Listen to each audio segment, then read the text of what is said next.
السلام علیکم ورحمۃ اللہ وبرکاتہ۔ وعلیکم السلام ورحمۃ اللہ وبرکاتہ۔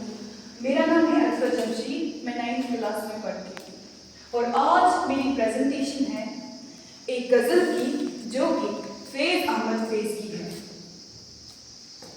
غزل شروع کرنے سے پہلے میں آپ سب کو یہ بتانا چاہوں گی کہ غزل ہوتی کیا ہے۔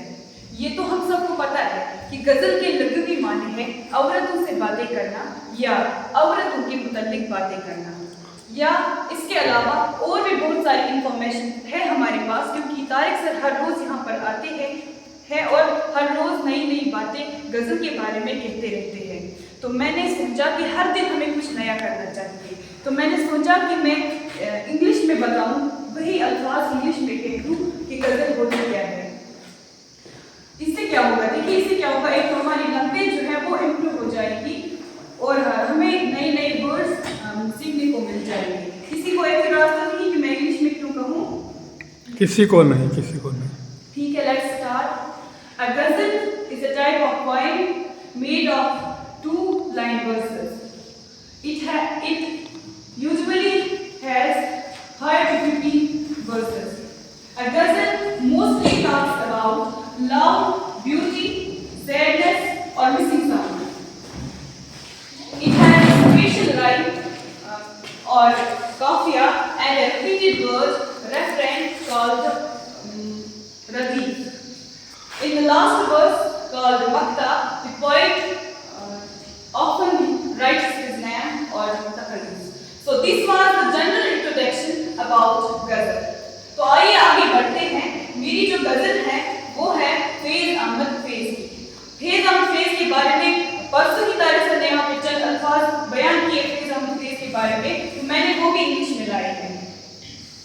فیض احمد فیض 1911 to 1984 was a famous Urdu poet from Pakistan. He wrote about love, beauty, freedom and justice. His poetry gives the courage to people against injustice. Faiz Ahmad Faiz also worked as a teacher, journalist or a political activist. He won the Lenin Peace Prize in 1962. Even today, his poems are loved all over the world. تو میں نے فیض احمد فیض کے بارے میں آپ کے سامنے کچھ الفاظ بیان کیے۔ اب آئیے غزل کی طرف بڑھتے ہیں۔ پہلے میں غزل پڑھوں گی، اس کے بعد اس غزل کی تشریح بھی کروں گی۔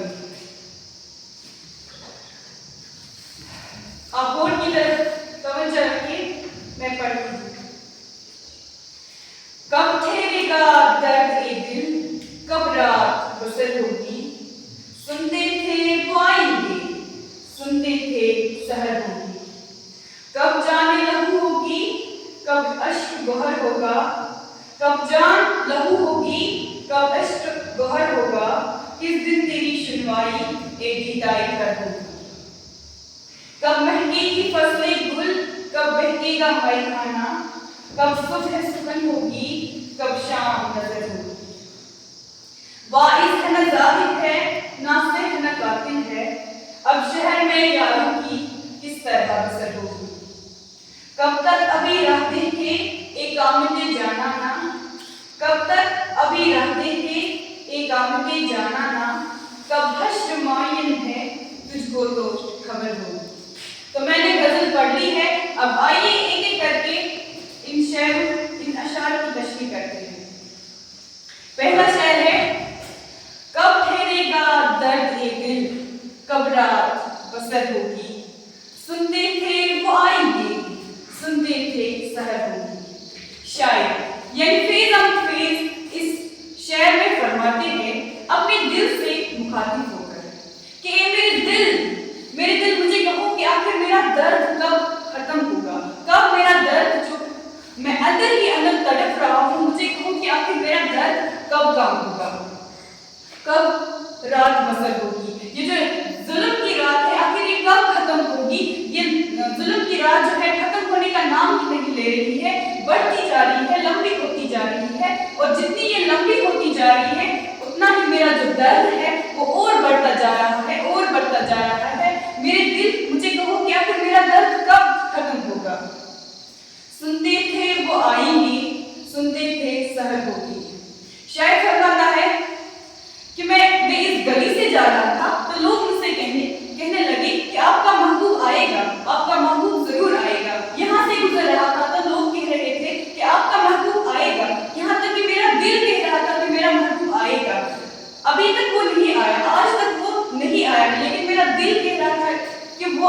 میرا محبوب آئے گا. لوگ کہہ رہے تھے, ہر ایک گلی سے مجھے یہی آوازیں آ رہی تھی کہ آپ کا محبوب جو ہے وہ آئے گا, وہ ضرور آئے گا. اور جب وہ آئے گا میرے لیے میری زندگی کی نئی شروعات ہوگی, میرے لیے میری نئی خوبصورت صبح کی شروعات ہوگی. تو let's translate it in English. The poet says, when will the despair of my heart and when will pass the sorrow of this dark night? The poet says, I had heard people were talked that your beloved would return, your beloved would return, and I had heard the beautiful dawn would come, but all of it was only a hope. تو ہو گئی پہلے شعر کی تشریح. اب دوسرے شعر کی اور بڑھتے ہیں جو ہے, کب جان دھو ہوگی, کب اشک گوہر ہوگا, کس دن تیری شنوائی اے دھیرائی کر ہوگی.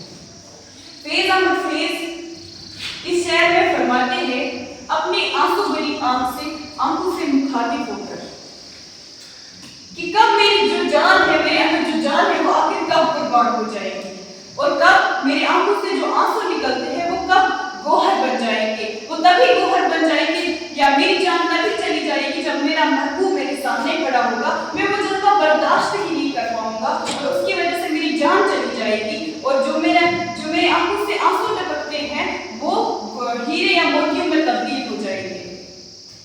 کس دن تیری شنوائی اے دیدائی تر ہوگی. شاید اپنی آنسو بھری آنکھوں سے مخاطب ہو کر فرماتے ہیں کہ کب آخر کب تمہارا جو درد ہے, تمہارا جو دکھ ہے وہ سنا جائے گا. آخر کب تمہارے اندر جو درد ہے وہ کب محسوس کیا جائے گا. آخر کب تمہاری بات سنی جائے گی, اور کب تمہارے جو آنکھوں سے آنسو ٹپکتے ہیں وہ کب ان کی کب ویلیو ہوگی, ان کی کب قدر و قیمت ہوگی. تو ہو گئی دوسرے شعر کی تشریح. The poet says, when will my life turn into blood? And when will my tears become pearls?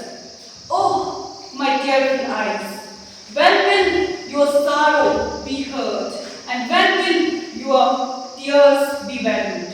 تو ہو گئی دوسرے شعر کی تشریح. اب تیسرے شعر کی اور بڑھتے ہیں. کب مہکے گی فصلیں گل, کب بہکے گا میں کھانا, کب صبح سکون ہوگی, کب شام نظر ہوگی. فیض احمد فیض اس شعر میں فرماتے ہیں کہ آخر کب چمن میں پھول کھلیں گے. چمن میں پھول تبھی کھلتے ہیں جب بہار کا موسم ہوتا ہے. بہار کے موسم میں درخت سرسبز و شاداب ہوتے ہیں. چمن میں طرح طرح کے پھول کھلتے ہیں, چمن میں رنگ برنگی پھول کھلتے ہیں, اور پرندے جو ہے وہ جھومتے نظر آتے ہیں. تو شاید فرماتا ہے جب میرا محبوب میرے سامنے ہوگا وہ جلوہ میرے لیے بہار کے موسم سے کم نہیں ہوگا. تو شاید فرماتا ہے آخر کب میرے لیے بہار کا موسم آئے گا, اور جب وہ محبوب آئے گا تو جو یہ فضا ہے وہ عطر سے معطر ہو جائے گی, اور کب بہکے گا میں کھانا, اور کب میں اپنے محبوب کی آنکھوں میں دیکھوں کہ ان کی آنکھوں میں روشنی آ گئی ہے, رونق آ گئی ہے. کب صبح سکون ہوگی, کب شام نظر ہوگی. شاید فرماتا ہے کہ کب میں صبح اٹھتے ہی ہم دونوں ایک دوسرے کے ساتھ بات کریں گے, ہم ایک دوسرے کے ساتھ کلام کریں گے. کب, اور میرا دل کرے گا کہ میں بس آپ کو دیکھتا ہی جاؤں, دیکھتا ہی جاؤں, دیکھتا ہی جاؤں, اور آپ کو دیکھتے ہی دیکھتے میری آنکھیں جو ہے وہ بند ہو جائیں گی اور شام نظر آئے گی. The poet says, when beauty, freedom and happiness will return, because my everything is my beloved. تو ہو گئی تیسرے شعر کی تشریح. اب چوتھے شعر کی اور پڑھتے ہیں. واعظ ہے نہ زاہد ہے, نہ سحر نہ قاتل ہے, واعظ ہے نہ زاہد ہے, نہ سحر ہے نہ قاتل ہے, اب شہر میں یاروں کی کس طرح گزر ہوگی. شاید فرماتے ہیں کہ نہ کوئی واعظ ہے, واعظ یعنی نصیحت کرنے والا, اور نہ کوئی زاہد, زاہد مطلب پرہیزگار, نہ کوئی ایسا شخص ہے جو مجھے مطلب کہے کہ آپ خدا کی طرف بڑھ جاؤ, آپ خدا کی طرف طلوع ہو جاؤ. ناصح اور واعظ ایک ہی ہے, مطلب نصیحت کرنے والا, اور نہ کوئی قاتل ہے, اور نہ میرا کوئی دشمن ہے جو مجھے روکے آپ اپنے محبوب کے بارے میں سوچنے میں. اب میں سوچ رہا ہوگا کہ شہر میں یا جو میرے دوست ہے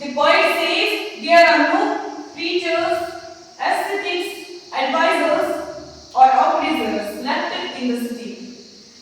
He humorously asks how life among friends will continue without them.